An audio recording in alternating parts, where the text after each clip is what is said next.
Hey everybody, welcome back to my 52-week video journey. For those of you that are new here, my name is Melissa Cruz and I am a realtor here in Palm Coast, Florida, and I'm bringing to you guys another question today. So today's question is, how do you deal with threats, distractions, or detours in your business and life? So let me kind of go back. I feel like this is like a three-parter kind of question. As far as threats go, so I don't, when I read this question, I couldn't really think of anything as far as threats that I would deal with.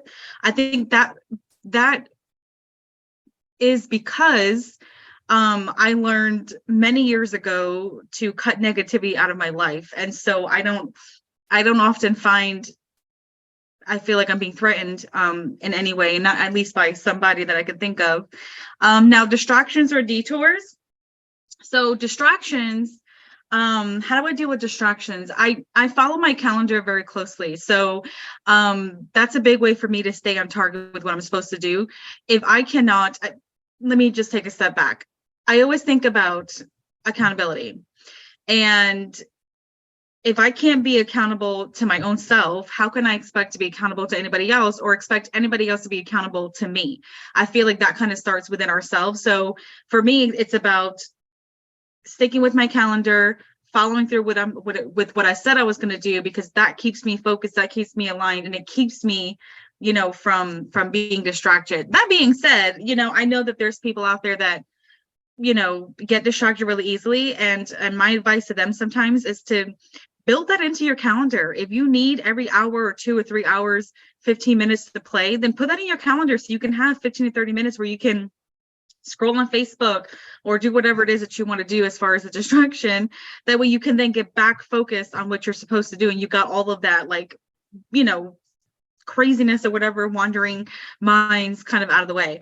Now, as far as detours go, so detours is a whole different story. I like to look at detours, not that this is easy in the moment, but I like to take, when I get detours, I like to take a moment and pause and think about, why is this happening? Is this happening to me or for me? And what is the lesson I'm supposed to learn here? And so I try to use detours as opportunities, reflections, maybe lessons learned or lessons I should be learning. Because at the end of the day, sometimes those things happen, right? And we've just got to take some time to slow down and really take a look at, what does it mean for me in this moment? And how can I take what I'm learning right now and use that, kind of going forward in my life. So sorry, this was like super long, but I felt like that was like a three-parter question. So I would love to know though, guys, how do you deal with threats, distractions, and or detours in your life, whether it be personal or business? How do you deal with overcoming some of those issues? I would love to know. I'm always open to learning, and there could be some other ways or techniques that I have not learned before. And so would love to hear from you all. So thank you guys so much for watching, and I'll see you guys next week.